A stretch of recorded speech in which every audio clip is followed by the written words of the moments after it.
सुप्रभात। जयतु भारती में आप सबका स्वागत है। पिछली वीडियो में हमने सूरदास जी के 2 पद पढ़े थे। इस वीडियो में शेष 2 पदों का अध्ययन करेंगे। तो तीसरा पद पढ़ते हैं। हमारे हरिहारिल की लकरी, मन क्रम वचन नंद नंदन उर यह दृढ़ करी पकरी। जागत सोवत स्वप्न दिवस निसी कान्ह कान्ह जकरी। सुनत जोग लागत है ऐसो जो करुई ककरी। सुतो व्याधि हमको ले आए देखी सुनी न करी। यह तो सूर तिनहि ले सौंपो जिनके मन चकरी। इस पद में गोपियाँ श्री कृष्ण को हारिल पक्षी के समान अपना आधार मानती हैं। अर्थात जिस प्रकार से हारिल पक्षी एक लकड़ी को ही अपने जीवन का आधार मानता है, उसी प्रकार श्री कृष्ण को गोपियाँ अपने जीवन का आधार मान रही हैं। हारिल पक्षी के विषय में एक किंवदंती है कि यह कभी भी जमीन पर पैर नहीं रखता, और यदि इसे कभी जमीन पर आना होता है तो यह अपने पैर में लकड़ी का एक छोटा टुकड़ा पकड़े रखता है। अपने पंजों में कोई तिनका या लकड़ी का टुकड़ा पकड़े रखता है, और इसे ऐसा लगता है कि जैसे इसके जीवन का आधार ये लकड़ी का टुकड़ा ही है और इसके बिना ये जीवित नहीं रह सकता। तो ये जहाँ भी जाता है अपने पंजे में लकड़ी का एक छोटा टुकड़ा या कोई तिनका पकड़े रखता है। ठीक उसी प्रकार गोपियाँ उद्धव से कह रही हैं कि हे उद्धव, श्री कृष्ण हरि श्री कृष्ण हमारे लिए, हमारे मतलब हमारे लिए हारिल की लकड़ी के समान है। अर्थात जिस प्रकार हारिल एक लकड़ी को ही अपना आधार, अपने जीवन का आधार मानता है, उसी प्रकार श्री कृष्ण हमारे जीवन का आधार हैं। और मन क्रम वचन नंद नंदन उर, नंद नंदन उर, नंद नंद बाबा, नंदन उनके पुत्र अर्थात श्री कृष्ण।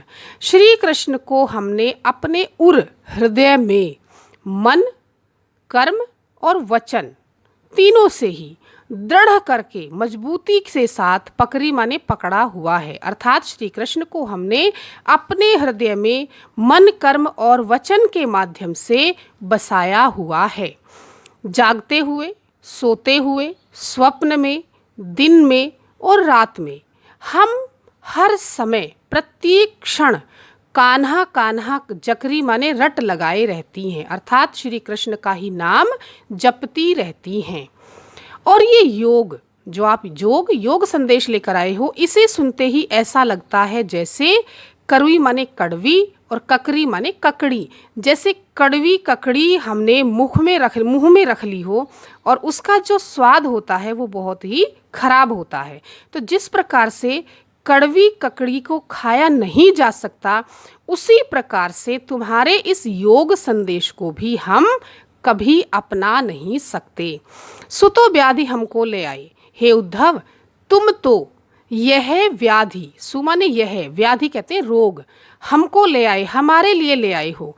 तुम तो ये ऐसा रोग हमारे लिए ले आए हो जिसके विषय में हमने कभी न सुना है और न ही कभी इसे देखा है। हे सूरदास कह रहे हैं कि उद्धव से गोपियाँ कहती हैं कि यह तो, अर्थात ये योग संदेश तो, ये योग और ज्ञान की बातें तो तिन्हीं ले सौंपो, उनको ही ले जाकर सौंप दो जिनका मन चक्री, जिनका मन भ्रमित रहता है, भटकता रहता है। अर्थात हमारा मन तो श्री कृष्ण के प्रेम में, श्री कृष्ण की भक्ति में लगा हुआ है, लेकिन जिनका मन घूमता रहता है, भटकता रहता है, यह योग और ज्ञान का संदेश तिन्हीं माने उन्हीं को ले जाकर दे दो। अंतिम पद पढ़ते हैं। हरि हैं राजनीति पढ़ी आए, समुझी बात कहत मधुकर के समाचार सब पाए। इक अति चतुर हुतैं पहिले ही अब गुरु ग्रंथ पढ़ाए। बढ़ी बुद्धि ज्ञानी जो उनकी जोग संदेश पठाए। ऊधो भले लोग आगे के परहित डोलत धाये। अब अपने मन फेर पाई हैं चलत जो हुते चुराए। ते क्यों अनीति करें आपुन जे और अनीति छुड़ाए। राज धर्म तो यह सूर जो प्रजा न जाहि सताए। इसमें गोपियाँ उद्धव से कह रही हैं कि हे उद्धव, हरि श्री कृष्ण ने अब राजनीति पढ़ ली है। क्यों? क्योंकि अब वो राजा बन गए हैं, तो इसलिए उन्होंने राजनीति पढ़ ली है। हरि मतलब श्री कृष्ण। मधुकर भौरा, तो तो यहाँ पर गोपियाँ भौरे को, भ्रमर को ही लक्ष्य करके बात कर रही हैं। इसलिए कह रही हैं कि हे भौरे, हे उद्धव रूपी भ्रमर, हमने तुम्हारी कही हुई बात समझ ली है और जो समाचार श्री कृष्ण के तुम देना चाहते थे वो सब हमने प्राप्त कर लिए हैं। अब हमें पता चल गया है कि श्री कृष्ण के लिए हमारे प्रेम का कोई महत्व नहीं है और उन्होंने हमारे लिए योग का संदेश भेज दिया है। एक तो वो पहले से ही चतुर थे, हुते मने थे चतुर अति पहले से। एक तो वो कौन, श्री कृष्ण पहले से ही चतुर थे और अब तो उन्होंने गुरु के द्वारा ग्रंथ भी पढ़ लिए हैं, क्योंकि यहाँ से जाने के बाद कंस वध किया, उसके बाद गुरु संदीपन के आश्रम में पढ़ने गए और उसके बाद फिर वो राजा बन गए। तो वो पहले से ही चतुर थे और अब तो उन्होंने गुरु के द्वारा ग्रंथ भी पढ़ लिए हैं, तो अब वो और अधिक चतुर हो गए हैं। बड़ी बुद्धि जानी जो उनकी, अब हमें जानी माने जान लिया है, अब हमने ये जान लिया है कि उनकी बुद्धि बहुत बढ़ गई है, अर्थात वे अधिक बुद्धिमान हो गए हैं। इसीलिए उन्होंने हमारे लिए योग का संदेश भेजा है, पठाए माने भेजा है। हे उद्धव, पहले के लोग बहुत भले थे, अर्थात श्री कृष्ण जब पहले यहाँ रहते थे तो वो बहुत अच्छे थे। क्यों? क्योंकि परहित, दूसरों की भलाई के लिए दौड़ते रहते थे। श्री कृष्ण दूसरों की भलाई ही करते रहते थे। अब अपने मन फेर पाइए, अब तो हम अपना मन, फेर माने वापस, पाइए माने पाना चाहती हैं। अब तो हम श्री कृष्ण से अपना मन वापस पाना चाहती हैं, जो श्री कृष्ण चलते हुए चुराकर ले गए थे। श्री कृष्ण जब यहाँ से गए तो हमारा मन भी उनके साथ चला गया था, लेकिन जिस मन को वे चुरा कर ले गए थे अब हम उनसे उसी मन को वापस चाहती हैं। ते क्यों अनीति करें आपुन, ते माने वे, अनीति दुर्व्यवहार, अत्याचार, अनाचार, तो वे अपने आप ही क्यों अनीति कर रहे हैं, क्यों अत्याचार कर रहे हैं?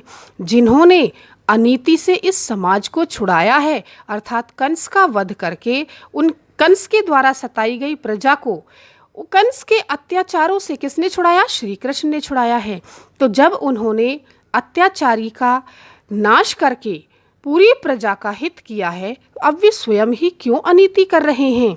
हे सूरदास जी कहते हैं कि गोपियाँ कहती हैं कि राजा का धर्म तो यह होता है कि प्रजा न जाहि सताए, कि प्रजा को सताया न जाए, लेकिन वे स्वयं ही हमें सता रहे हैं। अर्थात कृष्ण अब राजा हो गए हैं तो उनका ये धर्म है कि अब वे हमें सताते ना, हमें परेशान ना करते, हमें दुखी ना करते, लेकिन श्री कृष्ण अब हमें और अधिक दुखी कर रहे हैं, क्योंकि अब उन्होंने हमारे लिए योग का संदेश भेजा है। तो इस प्रकार इस पद में गोपियों ने राजधर्म की भी व्याख्या की है। इन दोनों ही पदों में ब्रजभाषा का प्रयोग है और अनुप्रास अलंकार का सुंदर प्रयोग किया गया है। ये दोनों पद मैंने स्पष्ट कर दिए हैं, इनका भावार्थ मैंने समझा दिया है। आप कमेंट करके बता सकते हैं। धन्यवाद।